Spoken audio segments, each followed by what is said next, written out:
Isolation क्या करेगा America?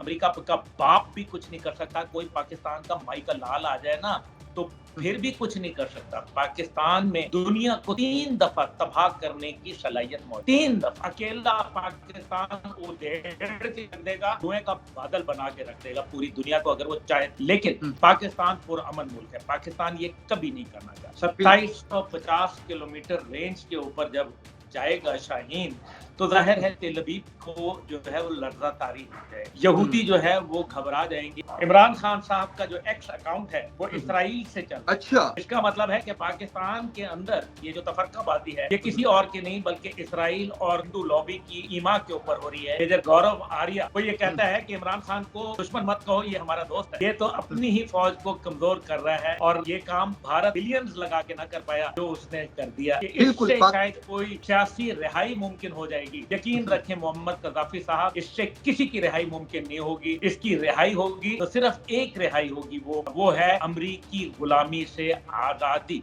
अस्सलाम वालेकुम नाज़रीन, मोहम्मद कज़ाफी एक मरतबा फिर हाजिर है नया दौर के प्लेटफॉर्म से। नाज़रीन एक मरतबा फिर हमारे साथ बड़े ही प्यारे गेस्ट अब्दुल्ला हमीद गुल साहब हमारे साथ मौजूद है। अस्सलाम वालेकुम सर।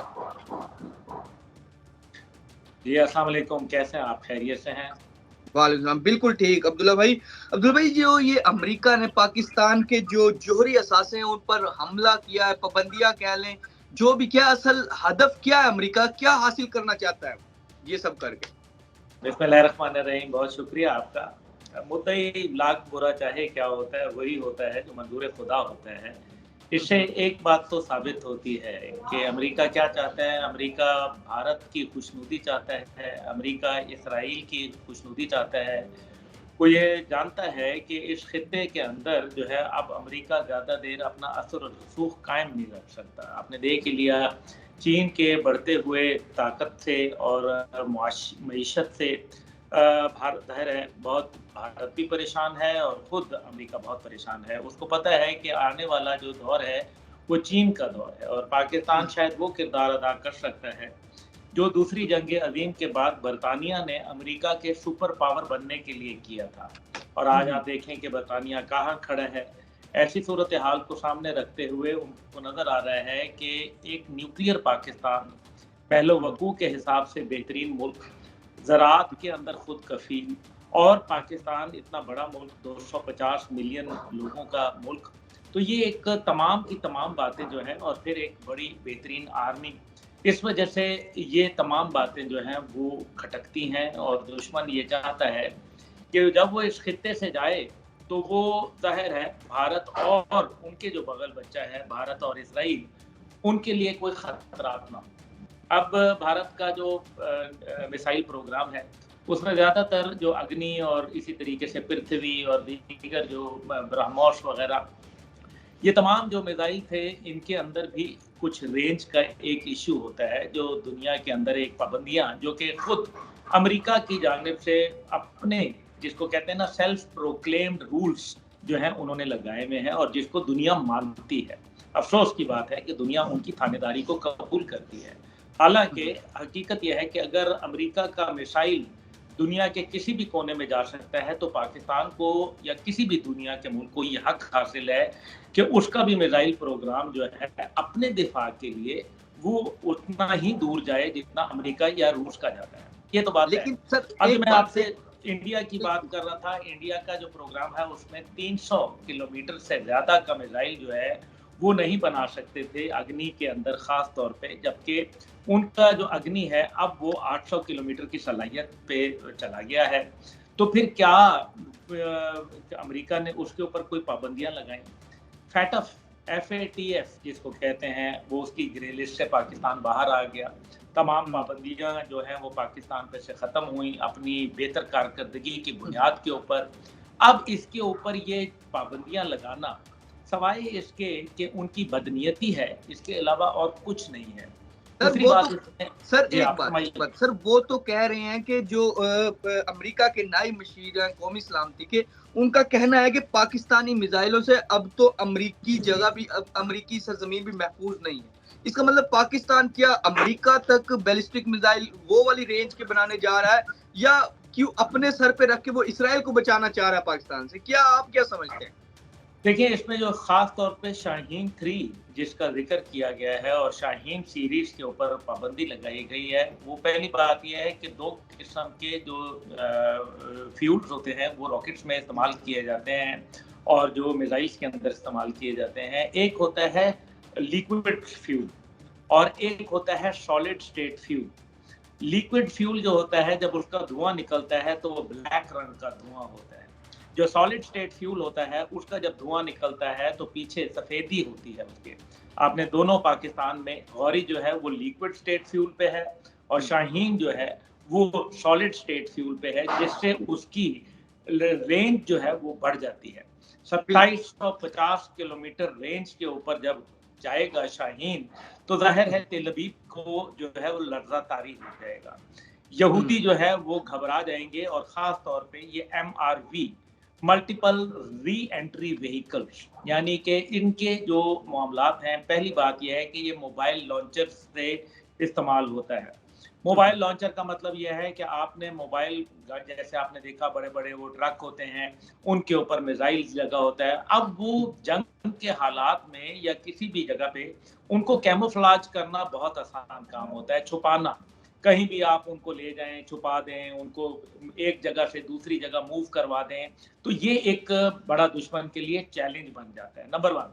नंबर 2 ये है कि उसमें MRV, यानी कि ये जब फ़िज़ा से जाता है ऊपर, तो इसके अंदर मुख्तलिफ़ किस्म के वॉरहेड्स इस्तेमाल हो सकते हैं, कन्वेंशनल और नॉन कन्वेंशनल। कन्वेंशनल वो होते हैं जो रवायती, यानी कि रवायती और गैर रवायती।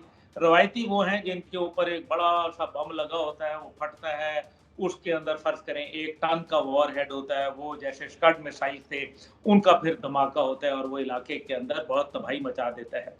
लेकिन दूसरा वॉरहेड जो होता है उसको नॉन कन्वेंशनल कहा जाता है, यानी कि गैर रवायती, यानी कि न्यूक्लियर।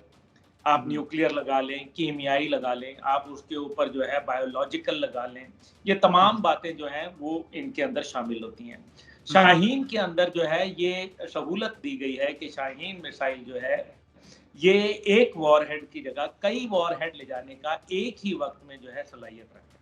यानी कि अगर एक फर्ज करें इसने फेंकना है लाहौर में, तो दूसरा जो है वो ये पत्तोकी में फेंक देगा एक ही मिसाइल से, और अच्छा, तीसरा जो है वो ये कामोकी में चला जाएगा, छोटे। चौथा जो है वो सियालकोट में चला जाएगा। यानी कि इस तरह से मैं आपको बताना चाह रहा हूँ मिसाल के लिए। तो अब मसला यहाँ ये है कि उसके अंदर जो दुश्मन का दिफाई निज़ाम होता है, ख़ास तौर पे इसराइल का दिफाई निज़ाम, जो बुरी तरीके से कोलैप्स किया। हमने जब 7 अक्टूबर 2023 को देखा कि हमास ने जब हमला किया, तो उनका जो डेविड स्लिंग सिस्टम था और आयरन डोम सिस्टम था, वो बुरी तरीके से कोलैप्स कर गए।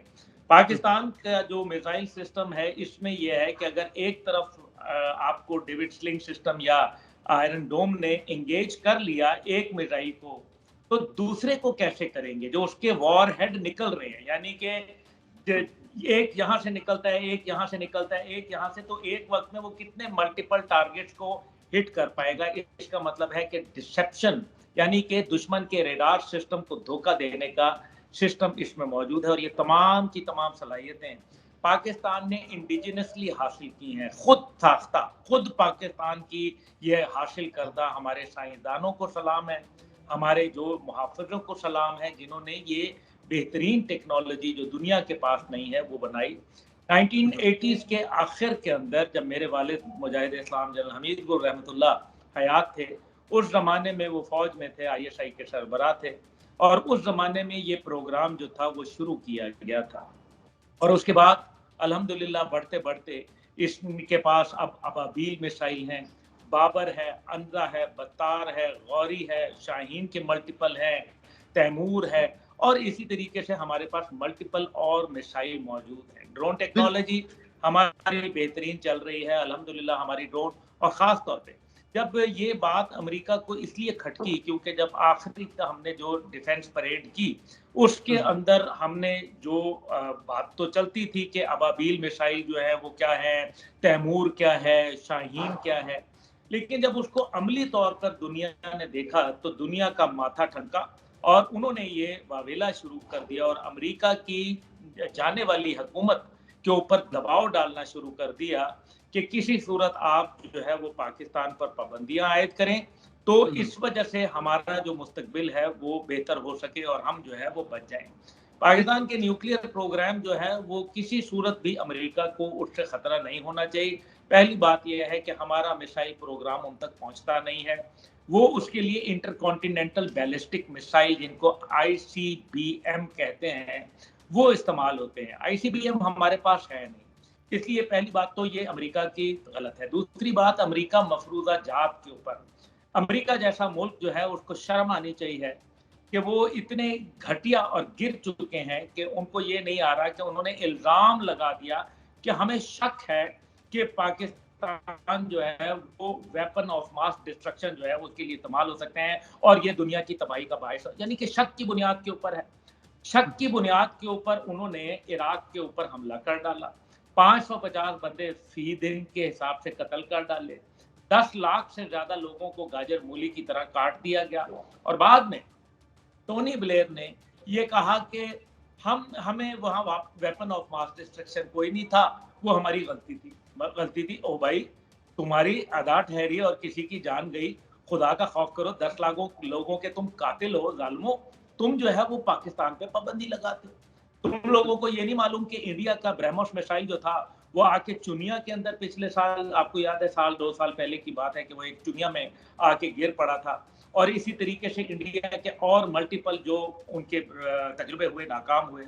IAEA एक इदारा है, इंटरनेशनल एटॉमिक एनर्जी अथॉरिटी, ये कहता है कि भारत का जो न्यूक्लियर प्रोग्राम है वो दुनिया का सबसे ज्यादा खतरनाक और ताबकारी फैलाने वाला प्रोग्राम है।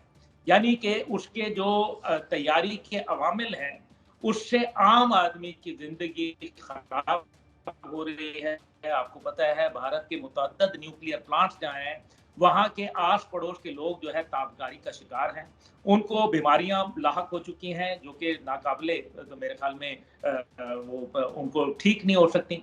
और इसी तरीके से 118 के करीब उनके ऊपर FIR रजिस्टर्ड है खुद भारत के अंदर, जहां भारत ये कहता है कि हमारा न्यूक्लियर फिसाइल मटेरियल चोरी हो गया। अब पाकिस्तान के अंदर एक भी आपको ऐसा केस नहीं मिलता और दुनिया का सबसे सेफेस्ट न्यूक्लियर प्रोग्राम अल्हम्दुलिल्लाह वो पाकिस्तान के। बिल्कुल बिल्कुल सर, आप ठीक कह रहे हैं। इससे अमेरिका को कोई खतरा नहीं, लेकिन वो इसराइल को शायद इससे बचाना चाहता है, कि कोई इसराइल को महफूज रखना चाहता है पाकिस्तान से, शायद इस तरह की कोई चीज हो। लेकिन दूसरी कुछ बातें चल रही है कि कोई इस तरह की जो पाबंदियां लगी है, कोई PTI के लॉबी वगैरह भी है इसके पीछे, इस तरह की भी कोई बातें चल रही है। क्या सदाकत है इनमें? बिल्कुल, देखें, घर का भेदी तो लंका ढाता है, इसमें तो कोई शक व शुबा नहीं है। लेकिन आज जो पाकिस्तान के ऊपर पाबंदियों पर भंगड़े डाल रहे हैं, पहले तो उनको शर्म से डूब मरना चाहिए, क्योंकि मादर वतन जो है वो सबसे पहले होता है और बाद में उसके मामलात आते हैं। सूरह तौबा, सूरह अनफाल, सूरह मोहम्मद के अंदर अल्लाह ताला फरमाता है कि अपने जो है वो हथियार, अपने जो तलवारें, अपने घोड़े तैयार रखो। अल्लाह ताला घोड़ों के सुमों की कसम खा के कहता है। तो फिर इसका मतलब यह है कि दिफा किसी भी मुल्क के लिए कितना अहम होता है वो आप अल्लाह ताला के कुरान मजीद से जो है, जो कि किताब हिकमत है, उससे आप खुद समझ लें। हुब्बुल वतनी जो है वो एक बहुत बड़ा जज्बा होता है और हुजूर पाक सल्लल्लाहु अलैहि वसल्लम अपने इसी जज्बे की वजह से जो है, आपको याद है कि वो उनकी आंखों में मक्का का हाल सुनते सुनते आंसू भी आ गए थे। तो ये तो हुब्बुल वतनी थी। तो PTI या कोई और जमात, आपको याद है कि जब पाकिस्तान के हवाले से IMF और वर्ल्ड बैंक जो है कर्जा दे रहे थे, जो कि गरीब कौम के लिए इस्तेमाल होना था, पाकिस्तान की बेहतरी के लिए इस्तेमाल होना था, तो इन्होंने धरना दे दिया उनके दफ्तर के सामने, जो कि गलत था। इसी तरीके से पाकिस्तान की तजलील करने के लिए बाकायदा स्क्रीन्स लगाई गई मोबाइल गाड़ियों के ऊपर और दुनिया को दिखाया गया और पाकिस्तान का तमस्खर उड़ाया गया। अमरीकी फौज और बरतानवी फौज और दीगर ममालिक की फौज, जो कि इस टाइम पे इत्तेहादी फौजों की शक्ल में अफगानिस्तान में आई और दलील ख्वार होके वहाँ मिट्टी चाट के जो है वो वहाँ से जूते पड़ के गई, क्या उनके मुल्क में किसी ने उनके लिए तजलील की? क्या पाकिस्तान में किसी अमरीकी ने कोई मोबाइल स्क्रीनों पे दिखाने की कोशिश की? क्या उनके मुल्क में उनकी जो है तमस्खर उड़ाया गया? क्या उनको कहा गया कि तुम हार के आए हो? वियतनाम से जूते खा के आए तो क्या वियतनाम के हवाले से हेटी के अंदर खड़े जलील हो गए, सोमालिया के अंदर घसीटे गए, ब्लैक हॉक डाउन हुए, किसी ने उनको बोला? कुछ नहीं बोला। लेकिन अफसोस है कि पाकिस्तान के कुछ लोग यहूद और हनूद की ज़बान बोल रहे हैं, और वो ये इसका बजाय इसके कि वो आज एक मिल्लत बनकर उभरें, वो कौम को तकसीम दर तकसीम और इस सारे अमल से कि पाकिस्तान पर पाबंदियां, जो 4 कंपनियां जो पाकिस्तान के लिए बाइश फ़ख्र हैं, पाकिस्तान के लिए बाइश इफ्तिखार हैं, जिन्होंने पाकिस्तान को नाकाबिल तस्खीर बनाया है, तो उनको आज उस पर फ़ख्र करने के बजाय वो आज उन पर जो है वो कीचड़ उछाल रहे हैं। उनको समझना चाहिए कि ये जो हुब्बुल वतनी है, इसके लिए सियासत जो होती है उसको आपको पसे पुश्त डालना पड़ता है। बहरहाल ये तो बात है। आइसोलेशन के ऊपर मैं जरूर बात करना चाहूंगा। जी जी। आइसोलेशन क्या करेगा अमेरिका? अमेरिका का बाप भी कुछ नहीं कर सकता। कोई पाकिस्तान का माई का लाल आ जाए ना तो फिर भी कुछ नहीं कर सकता। पाकिस्तान में दुनिया को 3 दफा तबाह करने की सलाहियत मौजूद है। 3 दफा, एक दफा नहीं, 3 दफा अकेला पाकिस्तान उधेड़ के रख देगा, धुएं का बादल बना के रख देगा पूरी दुनिया को, अगर वो चाहे तो। लेकिन पाकिस्तान पुरअमन मुल्क है, पाकिस्तान ये कभी नहीं करना चाहता। अब देखें, हमारा टैंक जर्रार बना, खालिद बना, हमारा हैदर बना, कब बना? जब हम पर पाबंदियां लगाई। JF-17 थंडर बना जब पाबंदियां लगाई। जब हमारा पाबंदी लगी तो न्यूक्लियर बना। इसी तरीके से जो है इस बार जो पाबंदी आई है, अल्लाह खैर करेगा, कौम को एक नया तोहफा मिलने वाला है। दुआ कीजिए, आपको बहुत अच्छा तोहफा मिलेगा। ये मैं आपको बता रहा हूँ, ये पाबंदियों से कभी कोई मुल्क कमजोर नहीं होते, बल्कि हाँ, शायद इन पाबंदियों से पाकिस्तान को जो उम्मीदें अमेरिका और उसके हवारियों से थी, शायद अब उनको समझ आ जाएगी कि अमेरिका जो है वो फ्रेंड्स नॉट मास्टर्स, वो हमारे दोस्त नहीं है। यहूद और नसारा तेरे दोस्त नहीं हो सकते, अल कुरान, बात खत्म। इसलिए मुझे इस शर के अंदर खैर नजर आ रहा है। बिल्कुल ठीक कह रहे हैं कि ये नाजायज पाबंदियां हैं। पाकिस्तान की जो मिसाइल टेक्नोलॉजी है उसने दुश्मन पर लर्जा तारी कर दिया है, उसने दुश्मन पर हैबत बिठा दी है, धाक तारी कर दी है, और बिल्कुल ऐन इस्लामी असूलों के मुताबिक एक आज़ाद खुद मुख्तार एक इस्लामी पाकिस्तान ने आज दुनिया को दिखा दिया है कि वो किसी के सामने ना झुकता है ना डरता है। जो ये सोच रहे हैं और वावेला कर रहे हैं कि इससे शायद कोई सियासी रिहाई मुमकिन हो जाएगी, यकीन रखें मोहम्मद कज़ाफी साहब, इससे किसी की रिहाई मुमकिन नहीं होगी। इसकी रिहाई होगी तो सिर्फ एक रिहाई होगी, और वो है अमरीकी गुलामी से आजादी। वो रिहाई होगी कि हम अमेरिका की तसल्लुत से बाहर आ गए, ये हमें यहाँ रिहाई मिलेगी, और ये आई खड़ी है आपके दरवाजे के ऊपर, दस्तक दे रही है। बिल्कुल, आपने रिहाई की बात कर दी, तो मैं इसी के साथ एक और क्वेश्चन करना चाह रहा हूँ कि सर, इमरान खान अपने दौर में कहता था कि मैंने अमेरिका को एब्सोल्युटली नॉट कहा और इस वजह से शायद मुझे निकाल दिया, लेकिन वही मुल्क के लोग, वही जो अब नई काबीना बन रही है, उसी काबीना के लोग इमरान खान रिलीज की ट्वीट्स कर रहे हैं। तो अगर इमरान खान एब्सोल्युटली नॉट कहा है तो उनको तो फिर इमरान खान के हक में ट्वीट्स नहीं करनी चाहिए थी, लेकिन वही लोग भी इमरान खान के हक में ट्वीट करेंगे, इमरान खान को रिलीज कर दे। देखिए ना, यही तो बात है। अब आपको खुद, आपने अपने सवाल का जवाब खुद दे दिया। देखिए, आज क्या तहरीके इंसाफ ने इसकी कोई मरम्मत की है? क्या आपको कहीं नजर आ रहा है? ये बताइए। और मैं आपको बड़े वसूख से कह रहा हूँ, इस टाइम पे इमरान खान साहब का जो एक्स अकाउंट है वो इसराइल से चल रहा है। अच्छा, अब आप मुझे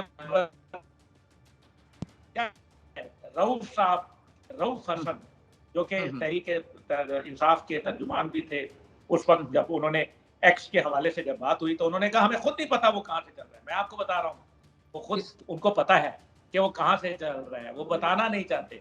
इसका मतलब है कि पाकिस्तान के अंदर ये जो तफरकाबाजी है, ये किसी और की नहीं बल्कि इसराइल और हिंदू लॉबी की ईमा के ऊपर हो रही है। इसी वजह से मेजर गौरव आर्या, भारत का जो एक नटोरियस मेजर है, जो पाकिस्तान बुग़्ज़ के अंदर पागल हुआ है, वो ये कहता है कि इमरान खान को दुश्मन मत कहो, ये हमारा दोस्त है। ये तो अपनी ही फौज को कमजोर कर रहा है और ये काम भारत बिलियंस लगा के ना कर पाया जो उसने कर दिया। तो वो हमारा दोस्त है, दुश्मन नहीं। ये वो कह रहा है, मैं नहीं कह रहा, कोट अनकोट। इस मेजर गौरव आर्या का जो बयान था, चलो बयान तो आते रहते लोगों के, तहरीक इंसाफ ने इस बात को जो है वो रिबटल दिया कि मेजर गौरव आर्या ने ऐसा इल्जाम उनकी लीडरशिप के ऊपर क्यों लगाया। नहीं, जवाब नहीं आया। नहीं, इसका मतलब यह है कि कुछ तो है जिसकी पर्दादारी है और खामोशी नीम रजामंदी है। ठीक है, आप ठीक कह रहे हैं। नाज़रीन, हमने अब्दुल्ला हमीद गुल साहब से मुख्तलिफ चीज़ों पे हमने बैलिस्टिक मिसाइल के बारे में उन्होंने डिटेल हमें इंफॉर्मेशन दी कि बैलिस्टिक मिसाइल किस तरह चलते हैं, होते क्या हैं और अमेरिका क्यों परेशान है, इजराइल क्यों परेशान है, इंडिया क्यों पाकिस्तान के बैलिस्टिक मिसाइल से परेशान है और क्यों पाबंदियां लगाई। फिलहाल के लिए मुअम्मर कज़ाफ़ी को और अब्दुल्ला हमीद गुल साहब को नया दौर से इजाज़त दीजिए। खुदा हाफ़िज़।